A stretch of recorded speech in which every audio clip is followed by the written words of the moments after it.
Welcome to the Super Sentai Brothers. This is episode 37 of License to Carranger, the internet's best and only podcast dedicated to Gekisou Sentai Carranger.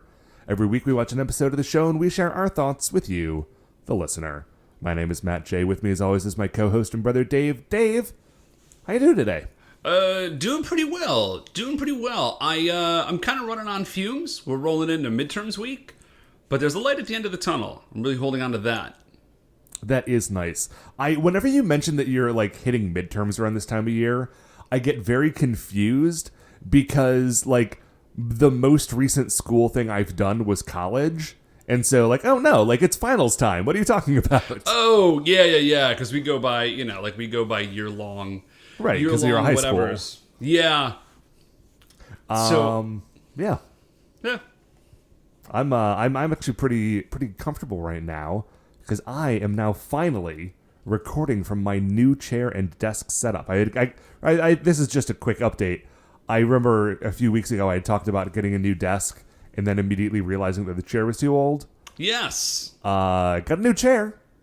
Very nice. Right, yeah. Like if you give a bachelor a nice action. desk, he's going to want a chair. If you give him a nice chair, he's going to want one of those like hard plastic things to put over the carpet. Dave, I was so close to buying one of those hard plastic things to put over the carpet. Dude, you should. They're great. There's a reason people have them. I know. I used to have one a couple of jobs ago at my desk. It was very nice. Kept the carpet very nice. But the way my room is situated, I feel as though it would stick too much into my room. Like into like my away from the desk zone and too close to the bed zone. If that makes any sense. Totally makes sense. You gotta have zones, Matt. We just reorganized our bedroom, and it's very nice. I'll show you when next time you come over. All right. Good.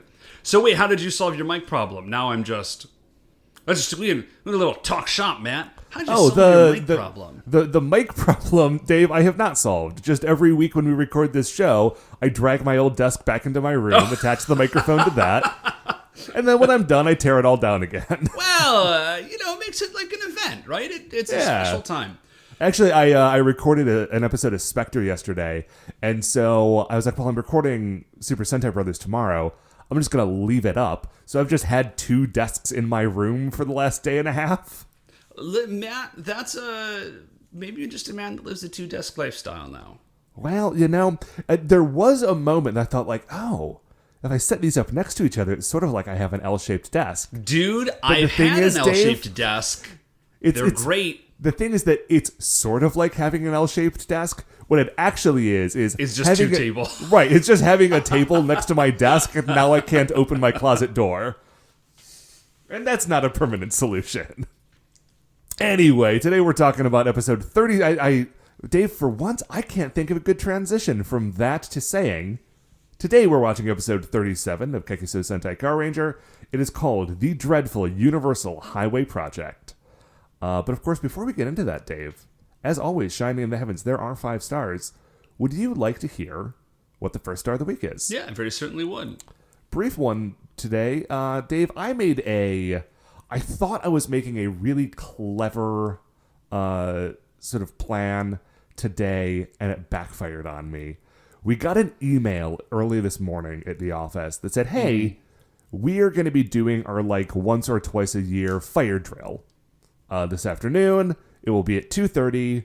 So at 2:30, just be prepared. Be prepared. It's going to happen.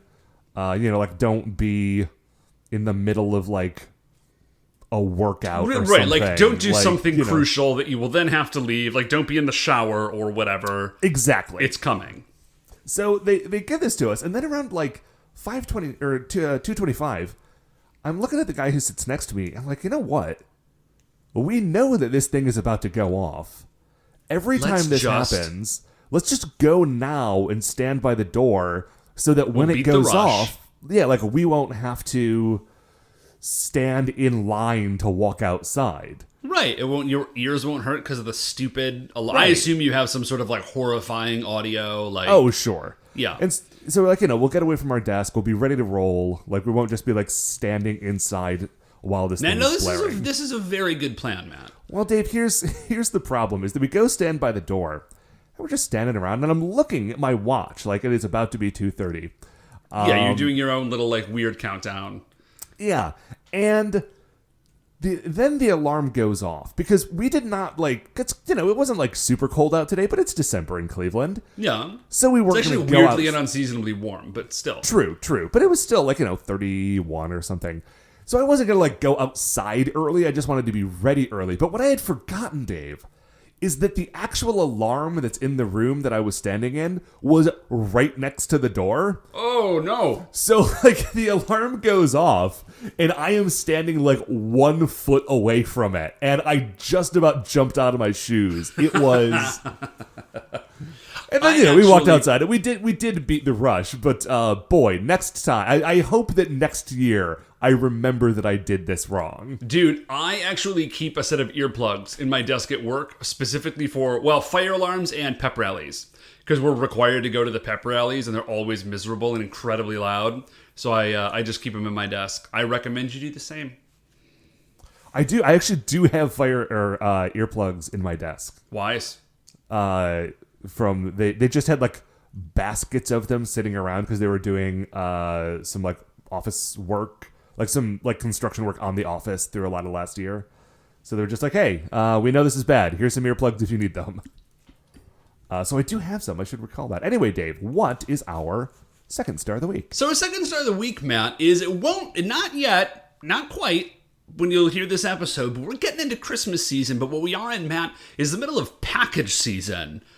For me, at least. That is 100% true. It is, I swear to you, I have not just when I came home, I have not walked outside at any point, I don't think, in the last 4 days, I want to say. It might be 5, where there has not been a package on my front door for me to pick up. It's madness. It's crazy. It's I haven't even opened all the boxes because I haven't done my Christmas present wrapping yet. I'm just kind of assuming that everything is in there. I hope that I'm right. Well, okay, so here's the thing. There's all of us. There's the 5 of us who live here. And then also, Mom and Dad are coming to visit for Christmas. And they're bringing Grandma with them.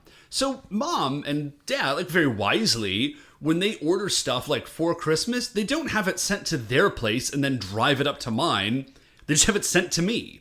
Right. And anybody who has, from our extended family, who has anything they're sending for Mom or Dad or Grandma also just sends it to my house. So I'm getting all of my stuff. I'm getting half of Mom and Dad's stuff. I'm getting Grandma's stuff. And the thing is, it's not just that it's cluttering up the mail, it is also cluttering up my email. Before we started recording today, I was flipping through our email conversations for the last week or so to try to see if there was anything fun that I wanted to remember to talk about.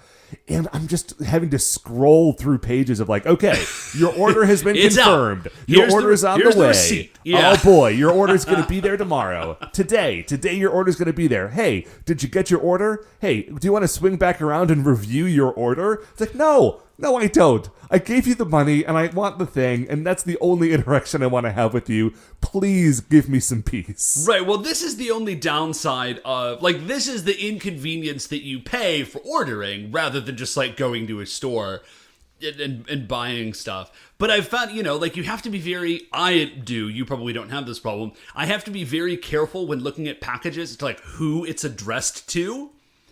Because, of course, Beth and I are ordering stuff for each other.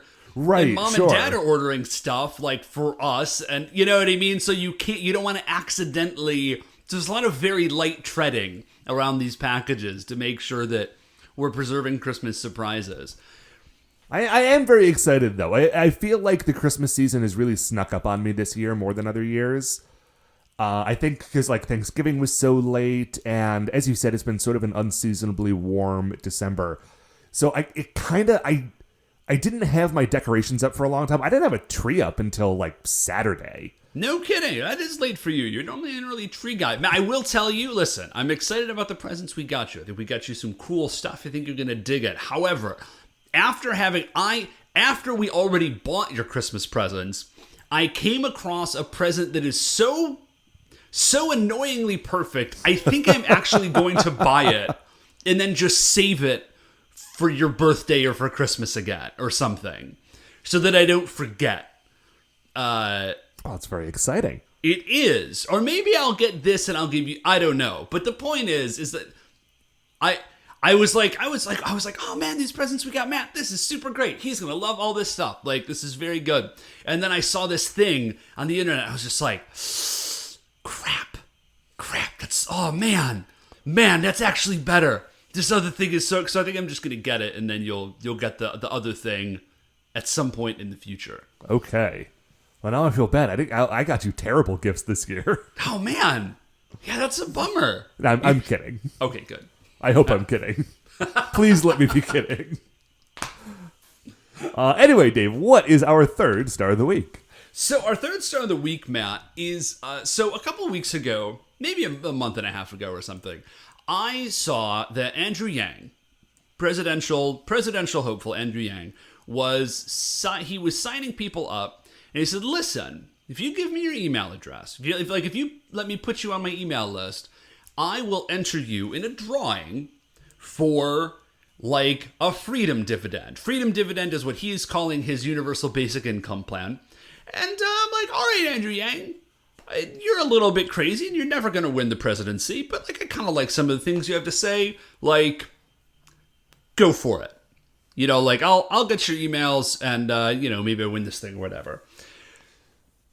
And so you've been getting his email. So I have been getting, the Yang Gang does not slouch on their emails, but I got the best email. Because, there's all the ads are like, eat pizza with Mayor Pete. But it's like, all right, you're from like Illinois, so like, or wherever you're from, South Bend, Indiana. So like, I don't care about your pizza.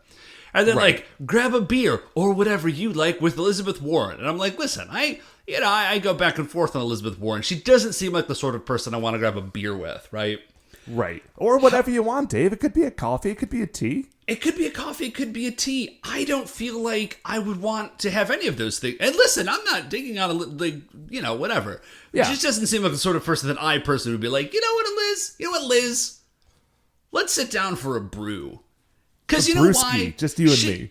Because she doesn't seem like she would be comfortable having a beer. Like, I would have a beer with President Obama. That dude seems like he did, like he would sit down and have a beer and that would be fine. Man, at what point did I would have a beer with you become any sort of...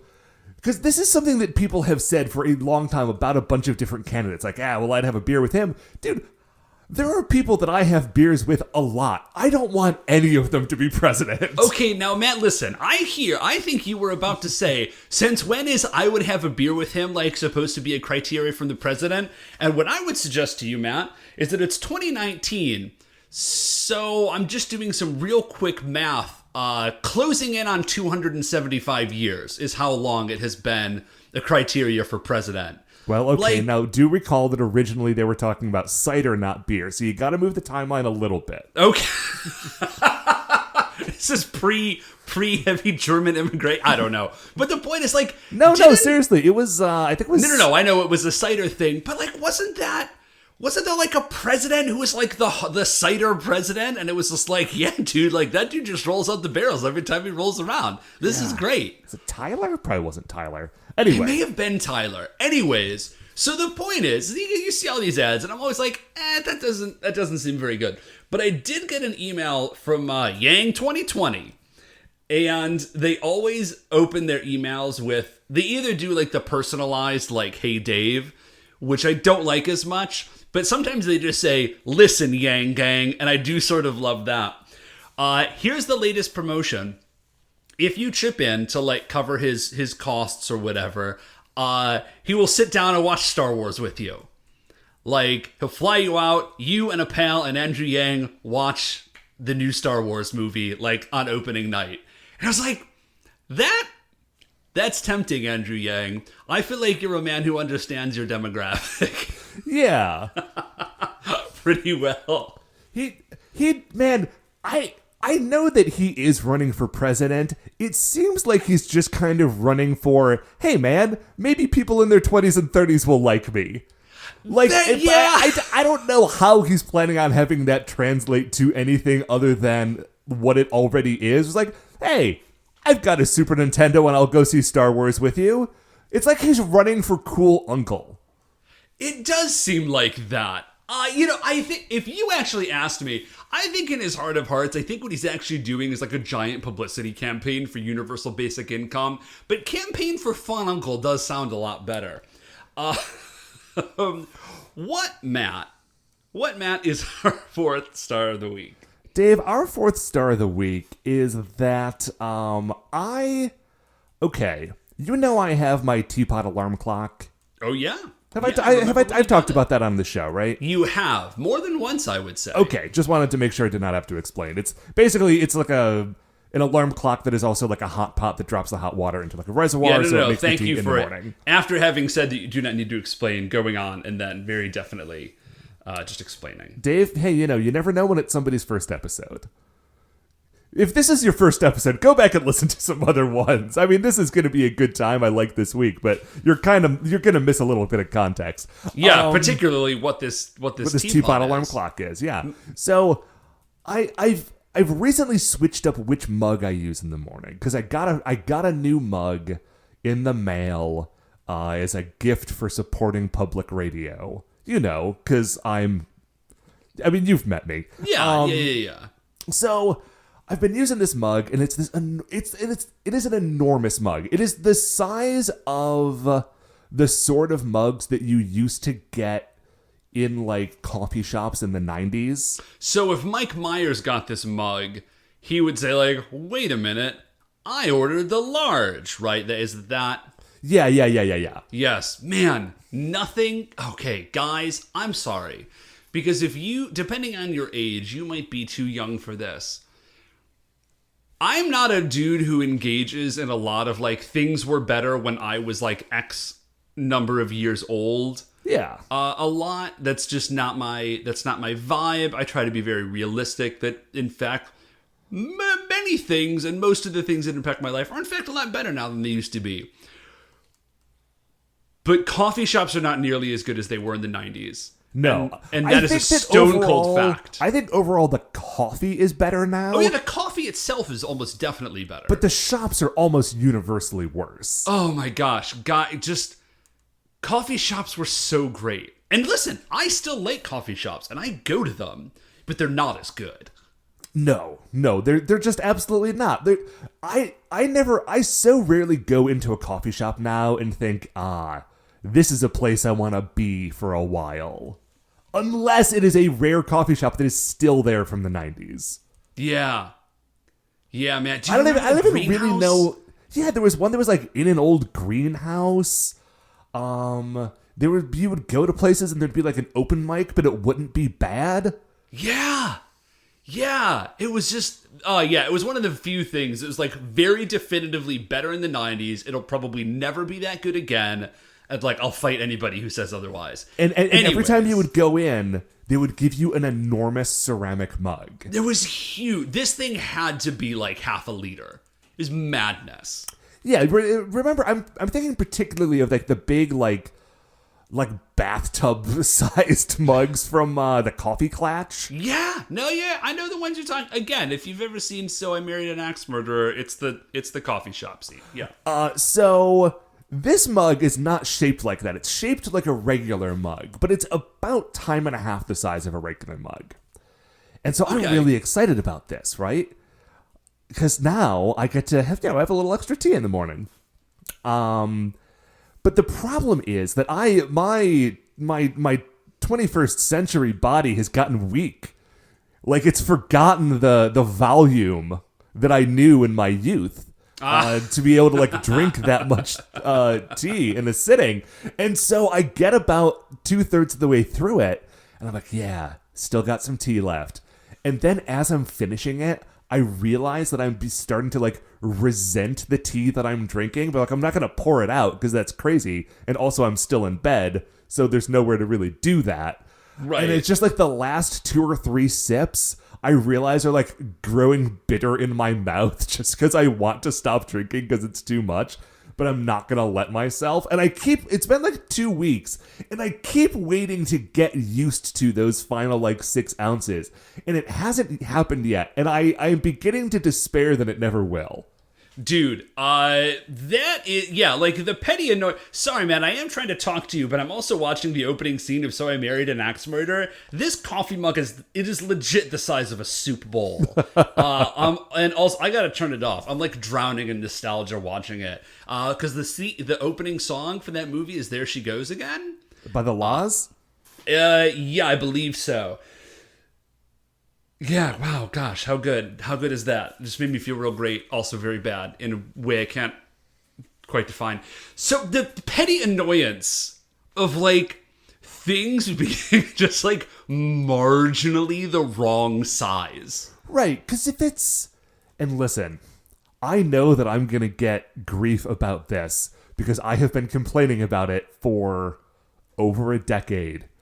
But I remember we used to go to the Eaton Park near college for our like late night study sessions and just like drink endless cups of coffee while we like studied Russian history. And at some point I like never did that stuff with you guys. Well, you didn't study Russian history. Well, that's the thing. It's like basically all of our friend group were like poli-sci majors, like poli-sci and history majors. So you guys were all in the same classes, and I was the only one who was an English major. So I just didn't I just wasn't part of that thing. Anyways, yes.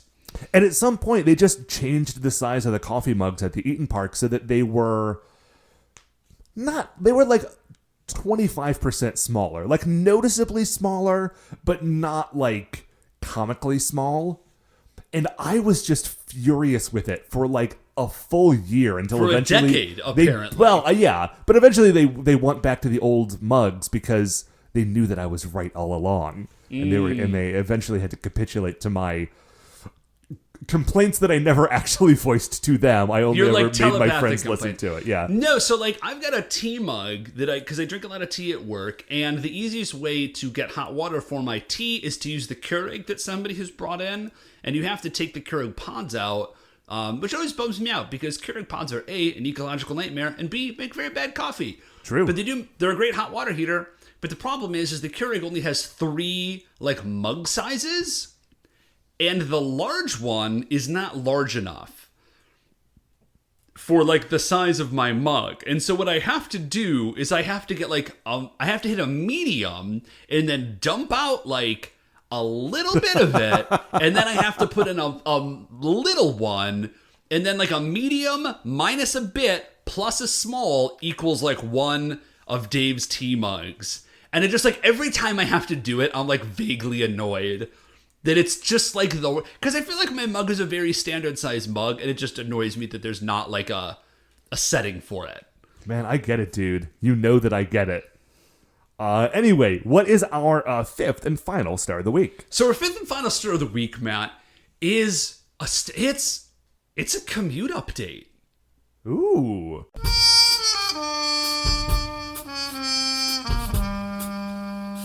Commute update.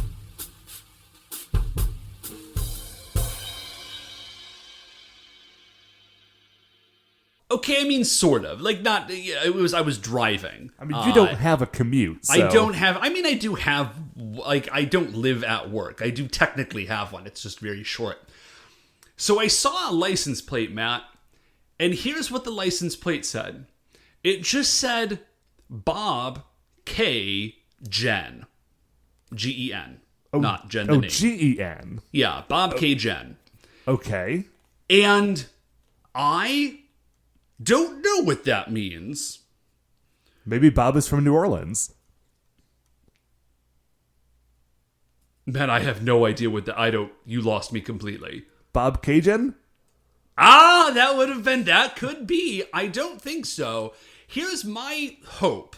And I didn't speculate beyond this. I'm choosing to read that as just Bob, period, 1,000 generations. And I don't know what Bob 1,000 generations means. I haven't speculated that far, but I am pretty stoked about it. Well, Dave, here's a couple of things you need to know about Bob. Bob was born in the Highlands of Scotland over 500 years ago. He is immortal. In the end, he can only die if you remove his head and take with it his quickening. And in the end, there can be only one. Dude. And that one is Bob. Oh my gosh. The first Highlander movie was so great, and then the TV show was very good. And it has just been like an eternal disappointment to me that there has not... That, like, I feel like that property was never fully developed. Because, like, what a brilliant concept. Oh, it's so good. I mean, so good. To tell you, the show holds up. I think we've talked about this on this program before. How I genuinely thought about, like, can I do another watch something and talk about it podcast about the Highlander? I don't think I actually can because it would drive me insane. And also, the things that make the Highlander like great and weird are not the sort of things that are easy to joke about. But dudes, Highlander rules. And I guess also does Bob K. Jen. So anyways, Matt, he could. It could be him. Anyways, Matt, that's what I've got. Right on. Well, on that note, Dave, why don't we take a break? And when we come back, we are going to talk about episode 37 of Gekisou Sentai Carranger. It is called The Dreadful Universal Highway Project. Its original air date, November 8th, 1996, written by Yoshio Urasawa. If you would like to watch it with us, you can either do that with the DVDs or on shoutfactory.tv. I recommend you do. This one is a real treat. All right, welcome back. So, episode 37 of Gekisou Sentai Carranger. Dave, things are moving forward. Yeah, they are. And actually, I hadn't noticed this before. I was, just as I was like opening up the episode earlier to watch it, this is a pretty short season. Yeah, I mean, they're all roughly the same length within... Well, yeah, but like, you know, they sort of vary sometimes by like a week or two. And this is not one of the long ones. This one is... I think it's like 49 episodes or something. Yeah, as opposed to Jetman, which I think was like 53 or something? Yes, yeah, Jetman actually went slightly long. So anyways, we are in Pegasus Motors, and Dapu is doing some maintenance on RV Robo. He's like, this is great, maintenance is done. I just gotta fix the engine. And I really I know obviously it's a car thing, but I am super into the idea of a giant robot that just runs on like a massive internal combustion engine. Yeah. As opposed to, you know, just sort of like whatever unnamed power source Gundams usually operate on. Yeah, I mean, it does run on car magic, but I think car magic fuels the engine. Yes. Like an actual engine. Matt. Sorry, speaking of Gundams, very briefly, I don't think I mentioned this to you. I was in class the other day. I've got one class that's got some D&D kids in it, which is great, because they sort of found out that I was a D&D guy, and so we talk D&D here and there. And one of the kids, I just sort of overheard it, and he uttered the phrase, Gundams and Dragons. Oh. Yeah, and I was just immediately entranced. And I was like, did you just say Gundams and Dragons? And he said, yeah. And I said... do we have anything on this besides you uttering the phrase Gundams and Dragons? And he's like, no, but it would be cool though, right? I was like, yes, it would be very cool. Yes. Well, I can't take on the concept. Right. I can't take on the idea of writing another game, but the concept, Gundams and Dragons, that's just out in the universe now. Anyway, I do really like, because their secret base is a garage, and not just the regular garage, but they have like another secret garage behind it. Like a super garage. Yeah, there's it's nice I'm that sure Wayne Manor has a garage, and right. then there's the Batcave underneath it. It makes sense. Yeah, but I really like that they are using it as a garage. Like, it's the super garage for their super stuff. Yeah. So, he also, says, this is great. real quick, Dapu says, I need to do maintenance on the engine of RV Robo. RV Robo is 5 vehicles that fuse together. So... Is there like an engine in the heart of one of them that runs the whole thing? Or is there one engine that is itself like a combined monstrosity from the engines of the other, like the 5 constituent parts? Well, I think it would have to be the second one. Like, have you seen the new Voltron? Have you seen any of the new Voltron show, Matt? I saw like the first season, I think. Anyways, and like the making Voltron scene for that is real good. Like, they get into a lot of detail about like parts sliding around and like locking into each other and stuff. And if there's one engine for RV Robo, I think that's what it's gotta be. Maybe there's like a central part but then like when they combine, there's some stuff from all of them that gets like socketed in via the arm and leg joints, and then that's the single engine. So like you can only service RV Robo's engine if it is in RV Robo form. That makes sense to me. Yeah. So Dapu's like, this is great. And then he's looking around and he's like, this is weird. Something's wrong. Like, I can't quite put my finger on it, but there's something. Oh my gosh. And it's that Pegasus Thunder is gone. Pegasus Thunder, the red convertible, like sentient space car, is gone. Yeah. And he runs out and he's like, guys, where's Kyosuke? Pegasus Thunder is missing. And Naoki and Natsumi are just like sitting up on top of the roof of Pegasus Motors, reading a magazine about how cool the Carrangers are. And they're like, listen, it does not matter. He and Yoko are out shopping. But don't worry about them. Instead, listen to how cool we are in this article. Yeah. And he's like, guys, okay, look at, you can't do that. And then we jump over, and we see Kyosuke, and he's out shopping with Yuko, and they're they are henshin. Like, they are in Carranger form. I was going to say, we don't see Kyosuke out getting some groceries. Sorry, we Red see Racer and Pink Racer are out buying groceries, and they're out henshined because they wanted to take Pegasus Thunder. They're like, this is so convenient, because Pegasus Thunder can fly. So, like, of course they have to be henshined, because they're about to hop into a flying car, which they do. They're like, you get to skip all the traffic. Pegasus Thunder just flies. This is amazing. I mean, and the thing is, like, I don't blame them. And even Dapu's like, listen, I understand that that's extremely convenient, but guys, please take this seriously. Like, you can't do that. He's like, you guys are acting way too cocky. This is not good. And they're like, well,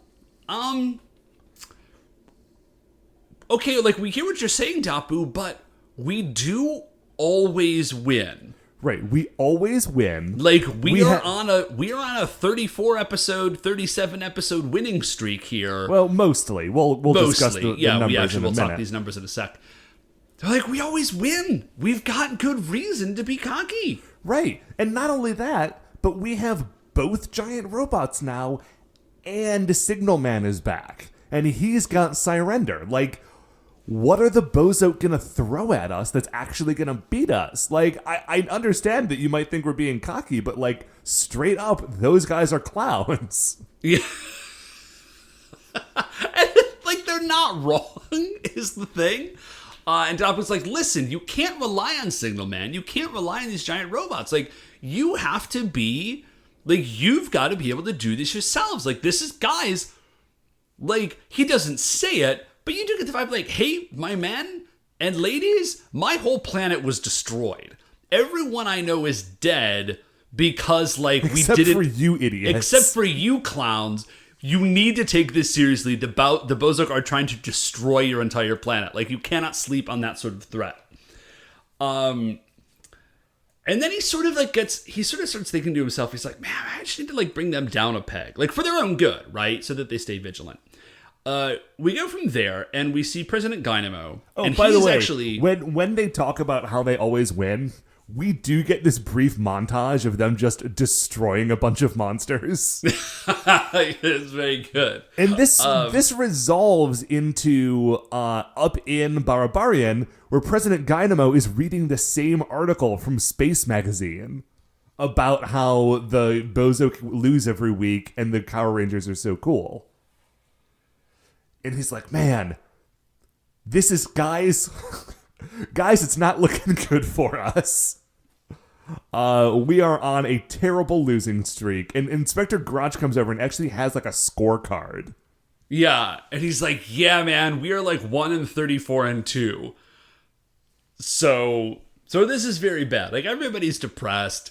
Zonette, she's like, man, maybe I ought to, like, straighten my act up. Right. And, like these jokers clearly aren't, like, going anywhere. I'm a princess. Maybe I should just, like, go home and figure it out. Yeah, Dynamo daydreams about opening up a food stand on Saturn, And you see, and it's like the weirdest thing because it's very definitely like a classic sort of Japanese style ramen stand. It's just like in the desolate wastes of Saturn and there's nothing else there. Well, Dave, if you recall, this is the second time we've seen this set. Listen, man, I was going to say, if you build like a ramen stand in the middle of space as a set, like you don't get rid of that one after one shot. Like, you've got to use that more than once. And the thing is that in this fantasy of him just, like, running a food stand on Saturn, Dynamo seems really happy. He does. He seems... You know when the last time I think we saw Dynamo this happy was? It's when he and Zanette were down on Earth, and he was just, like, working in a pachinko parlor. Right, like, he does not want to admit it, but he craves a simple life. Yeah, he is... He's just, I think, like, listen, though, like, the Bozo were great, and he's, like, glad that he did it, but at this point, I think he's just sort of, like, growing out of being a Bozo. Right. But, like, Zanette is still into it, and he's very into Zanette. So, like, he's really just, like, if he could get Zanette to leave, I don't think he would come back. Right, and then Zanette has this little, like, dream sequence of, like, I'm just going to go home and be a farmer. And you see her, like, working in a field, and she, like, falls over and gets dirty and comes out of her dream sequence like, no, actually, that would be terrible. I'm never doing manual labor in my life. Yeah. I do. This is some of the best acting we've seen from this actress, where she evinces such total horror at the concept of getting her hands dirty with manual labor. She's like, nah, man. And suddenly, there's a voice that calls out to them, and a light flashing outside of the BB Saloon. Yeah, when you say a light, you mean an incandescence like unto the sun. Like, it is blinding. President Dynamo looks out and he's like, what is going on? And what it is... It's the guy. It's the giant golden space phantom guy. That we have been seeing for the last few episodes. Yeah. And he's like, listen, Bozoke. Basically, like, I like your vibe, but nobody respects a loser gang. Like, you guys keep losing.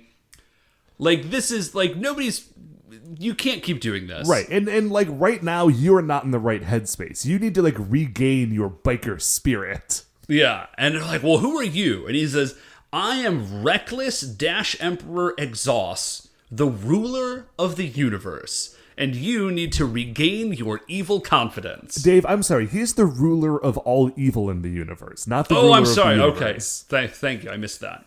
And he's like, listen, you guys are idiots. No, I'm sorry. They're all idiots. That was my notes say. Like, they're all just big dummies. They're not quite sure. Oh, yeah. Like, he says, I'm the ruler. And they're like, what is a ruler? Do you mean, to measure things with? It's like, guys, you can't possibly be that dumb. And he's like, listen, here's the deal, though. He's like, I know you guys lost, but you didn't lose for nothing. It actually is okay. This is going to work out for you. Because the Carrangers are humans. And humans are very easily, after 34 straight victories, lured into a false sense of security. They're going to get cocky. And that's when you're going to strike. And they're like, okay, well, here's the... Like, I get what you're saying, but, like, what are we actually going to do? Like, they still beat us up every time. Even if they're overconfident. They're overconfident because we can't beat them. And... Reckless Emperor Exhaust summons a giant issue of Space Magazine, of which apparently he is the publisher. Yeah, he says, I published this thing all over space. Here's the deal. This one comes with a model robot inside of it, and that model robot will... it's a giant magazine, but it's gigantic. I mean, it's like the size of multiple city blocks. And he says, it comes with a model. You will construct that model. It will defeat RV Robo. My notes just say now all in caps, what is happening? Inventor Grotch, like, teleports in outer space.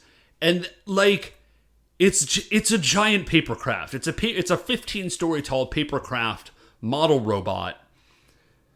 And he cuts out all the pieces, and he puts tab A in slot B. But he's like, I gotta glue it, and then he finally puts this whole thing together. And it's really great because he, like, Reckless Dash Emperor Exhaust is, like, looming over the whole thing, right? But, like, that is a guy in a costume. He's not actually the size of, like, a planet. And so to have Grotch, like, in the foreground while he's in the background, instead of doing, like, a camera thing or a forced perspective or, like a green screen, what they have instead done was basically taken an action figure of Inspector Grotch, hung it on, like, a piece of fishing line, and just bounced it around on top of this model that's being made as though he's, like, flying around. It's really wonderful. So he finishes this thing up, and then he's got this one giant pin left over, like one of those, like, splitty bracket pins, like you push it in, there's like 2 tabs and you fold them down. You know the ones I'm talking about. Yeah. And he's like, wonder what this part's for. I'll figure it out later. Whatever. Yeah. So this giant robot is called Noshiron 12. And they're gonna send it to Earth to defeat. Oh, sorry, Reckless Dash Emperor Exhaust. Here's his plan. Here's why he wants to destroy Earth. He says, I basically am trying to build a gigantic intergalactic, like, Mad Max Autobahn. Right, like there is no speed limit and no rules, and everyone is going to drive fast and recklessly and get into as many accidents as they want. Like, it's going to be amazing, but Earth is in the way. Right, it's the Hitchhiker's Guide to the Galaxy. He wants to build a highway, the Earth is in the way, so he needs to have the Earth destroyed, and he's going to use the Bozoke to do it for him. Yeah.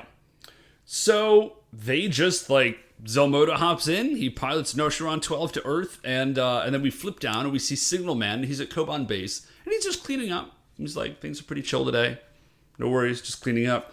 Noshiron 12 appears. It's a very good entrance, very powerful. He's a cool robot. He's like a big blue humanoid robot with, like, giant horns and, like spiky elbow pads. Yeah. Yeah, no, he's got good energy, man. I dig him. He looks a little generic, but he does genuinely looks like something you can build from a kit, so I think it kind of works. I know, I dug the design. So we go from there to Dapu, and he's sort of like, he's still puzzling his way around this problem. He's like, how am I going to get the Rangers to, he's like, I don't want the Bozoke to appear, obviously, but, like, I sort of do, so we can kind of get them back on their feet, because, like, they're going to show up eventually. What do I do? But then, of course, the Bozoke do appear. And he's about to be like, Rangers, you gotta, and they're already henching. Like, they're already on it. Like, they run out the door. They're like, basically like, keep dinner warm. We'll be back in 10. And out the door they go. Right. So, like, they're getting out there. By this point, Signal Man has called Surrender. Surrender has stood up, and he is starting to fight Noshiron 12. And it's going super well for him because, he's a giant robot and this guy's a Bozoke and everything's cool until he's about to, like, do some sort of, like, he's about to get him with his, like, handcuff chain thing. Yes. When all of a sudden Zelmoda grabs a control on the dashboard and says, like, accelerate, and this robot has super speed. Yeah. Exhaust is, like, shouting advice, and then President Guinan was like, hey, I give the advice around here. And then he's just, like, repeating the advice that Reckless Dash Emperor Exhaust is giving him. But, Noshiron 12 has, like, a shadow glide mode, basically. And he could just sort of, like... So he does. He just, like, bloops out of the way, and then, he grabs the chain. It's real good. And then, like, uses it to wrap up Surrender. It's very good. It's always nice when Zelmoda gets a moment of competence. Yeah. So... Remember that time that Zelmoda broke through the speed barrier to summon, like an ancient power on a magical motorcycle? Yeah, it was great. That was so good. Yeah, I hate Zelmoda's. I really wish Zelmoda did not look as horrifying as he looks. I really hate how Zelmoda looks. But as a character, I dig Zelmoda. Then never watch Power Rangers Turbo, because they make him look worse. Wow. Well, what they do, they try to make him look less scary. Because, like, the Zelmoda has a weird look, but he does have a an effectively creepy look. And I think they decided it was too creepy and not goofy enough for Power Rangers. So they took his face and just made him a little dopier. And it does look dopier, and it just looks really upsetting. So it's a little bit hectic, but basically, like, he does this shadow glide thing, and then VRV Robo appears, and they're like, cool, like, time to die now. And Zelmoda starts to be angry, but then then Exhaust is like, no, like, let them think they're about to win. And then, like, again, when they're overconfident, like, that's when you'll strike. So, Grotch shows up with, like, the missing pin, and he's like, hey, guys! And everyone's like, shut up, Grotch, we're in the middle of something cool, you weird, dumb nerd. You're a weird potato man, and your costume is covered with portholes. Stay over there. Yeah, so Zelmoda kind of has to sandbag it a little bit, which he's annoyed by, but VRV is winning. And Tapu, again, he's like, dude, on one hand, I am glad that the Rangers are winning, but, like, this is just going to reinforce for them that they don't need to take this seriously, that they could just sort of, like, stroll in and ruin these fools. Right, so VRV Robo is like, all right, now it is time. Victory Twister, summon the guns, shoot this man to death. And they do that, except that, after they pull the trigger, but before the dude gets hit, he hits his Shadow Glide mode and accelerates out of the way and just disappears. And they're looking around like, wait, where did he go? Actually, you know what? We've got this. This is not a huge deal. We have this, like, GPS unit that can track anything. We got it a bunch of episodes ago because we're such good heroes. They plug it in, like, he's right behind us. Okay, let's turn around and finish this. Yeah, Matt didn't mention it. They used the Navicom, the Navicomputer thing. Yeah, that's the GPS thing they built. Yeah, they're like they're magic shoot invisible stuff gun. So they, like, flip around, Victory Twister again, and then Zelmoda's like, gotcha, nerds. And he pulls Siren. This is great. The answer is, where do you hide a giant robot? Behind a whole building. He just, like, reaches behind a skyscraper and pulls Sirender in front of him and uses him as not a human shield, I guess, but a Sirender shield, a giant robot shield? Yeah. And the Rangers are just like, oh no! This was a huge mistake. Yeah. And then, this is amazing, Noshiron 12, like, holds out his hand, and there's, like, a bolt of lightning that, like, flies out of his hand and resolves itself into, like, a giant axe. Yes. He hit, and this dude essentially has his own, like, special weapon and finishing move. Yeah, it's the Reckless Dash Slash. It's awesome. Yeah, and he just cuts the heck out of the dude. He knocks VRV's, because VRV Robo had summoned the Victory Twister guns, and, like, those just fall off the arms, and VRV Robo just goes down and is, like, on the ground next to Sirender, and Zelmoda is just looming over them with this giant axe about to destroy them. And he rears the axe up, and he's like, yes, now it's going to happen. And the Rangers are like, no, now it's going to happen. Like, and this Dapu is is watching, but he can't do anything. And everyone is watching, and everyone is so excited. And Grotch is still standing there with that pin, and no one is paying attention to him, but they really should have, because that pin was very important. Yeah, because Noshiron 12 goes to drop the axe, hit him with the axe, and his arm just stops. He can't finish the swing, and then he stands up and kind of, like, jiggles the handle a little bit, and then his arm just falls off. Right. And Grotch is like, that's where this was supposed to go. This was supposed to hold the arm on. Oh, man. And then so the Rangers take this opportunity to get back in it, and Zelmoda's just like, well, that's my cue, and he just grabs his arm and blasts off back to space. Sirender was putting up a good front. Like, he looked like he was doing okay after that blast, but he's not. Like, as soon as Noshiron 12 is gone, Sirender basically collapses. Exhaust, we're back in Barbarian. Reckless Dash Emperor Exhaust does not have time or the inclination to forgive failures and just like force lightning's Grotch a whole bunch. I straight up thought he was about to kill Grotch. I thought that this was going to be like, oh, this is how you know he's the new bad guy, is he's just going to start murdering underlings. Yeah, I was a little bummed out that he didn't just kill Grotch, but he doesn't. And then we go to the base, and the range is like, listen, Dapu, we're really sorry. We were overconfident. Like, we almost lost that one. You're right. Like, we will not do this anymore. Right. And Dapu says, listen, that's great, but actually, this was not a total bust. Because when Zelmoda came down, I saw the logo that was on Norisharan 12. And I recognized the logo. It is the logo of the Reckless Dash Emperor Exhaust. And he is like this great evil in the universe, in the same way that you are powered by like the Car Magic Star legend.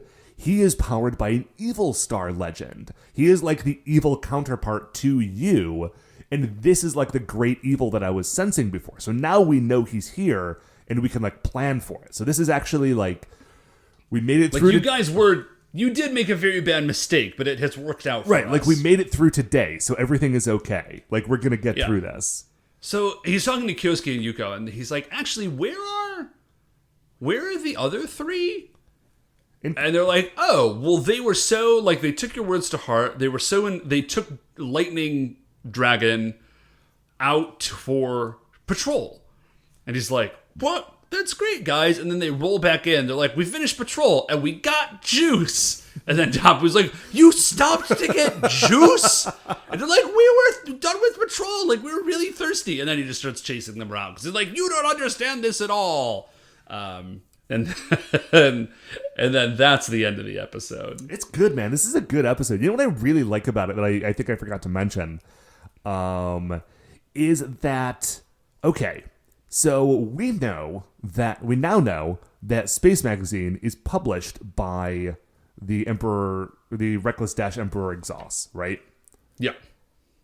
But that's the magazine that the Carrangers were reading in the beginning. And that was the magazine that was telling them how cool they are and how like handsome and like stylish and powerful they are and like talking about how their like win-loss record is so good. So this isn't just a plan that like Reckless Dash Emperor Exhaust came up with today. Like he has been putting out like propaganda in this space tabloid apparently for months, trying to like get them to become overconfident so he could strike. Yeah, it's genuinely clever because we've seen this magazine before a few times. It is remarkably. Like, it was remarkably forward-thinking. It's actually one of the best sort of, like, long plays I think we've seen in any series of Sentai. Right, which I was not big reveal. I was not expecting in Carranger, because, you know, like, I like Carranger a lot, but Carranger's a goof, right? Like, it's not the show that you anticipate getting some sort of, like, weird long con, like, propaganda campaign in the middle of. Yeah, it's it's a real delight. I think mostly just because I didn't expect it, and it's a really cool thing. So I'm very excited to see where Carrangers go. We're actually sort of rapidly approaching the end here. Yeah. I think we got like 10, 12 episodes left of this thing. Yeah. Anyway, but there was no Monster of the Week this week, so there is nothing to put on the Creature Royale, which is fine because we've actually sort of been going a little long this week anyway. Just about hitting the hour mark, I think. So that works for me. Dave, do you have any final thoughts before we get out of here? No, Matt. No, I don't. It's been a pleasure talking with you about this very good episode of Sentai. As always. Next week is Christmas. We will try to get an episode out. I'm going to be off of work, so I'm going to have a bunch of free time, but we're also going to have people in town. So, you know, watch your podcatcher of choice. See if we're going to be in there. And if not, we will catch you in the new year. And with that, Dave, that is going to do it for another episode of License to Carranger. Before we finish up, I'd like to remind you that you can email the show at supersentaibrothers@gmail.com. If you want to get any updates on future episodes, or if you'd like to check out the things that we're talking about on Twitter, we are at Super Sentai Bros. Dave, if the good people would like to get a hold of you to get in on the playtest for Go Sentai Heroes, the tabletop role-playing game that you have written, how would they go about doing that? It is just at gosentaiheroes@gmail.com. No punctuation or anything. And I will get back to you as soon as I can. I do. Somebody emailed me like 2 weeks ago, and they just emailed me again about getting in on it. I'm terribly sorry. I'm going to email it to you right after this. It's been a crazy couple of weeks. Right on. If you like this show, please remember that shining in the iTunes review section, there are 5 stars. If you would like to rate and review us on there, that's your choice. You can do that. I'd support it, honestly. Dave, how do you feel about it? I'm very much in favor. Thank you. Okay, yeah. So if you would like to do that, you have our support. Otherwise, have an excellent day. The Super Sentai Brothers are a production of Retrograde Orbit Radio. If you would like to listen to any of the other great Retrograde Orbit Radio shows, you can do that all on retrogradeorbitradio.com. Once again, we are the Super Sentai Brothers. I'm Matt. I'm Dave. And we'll see you next week for the greatest show on Earth.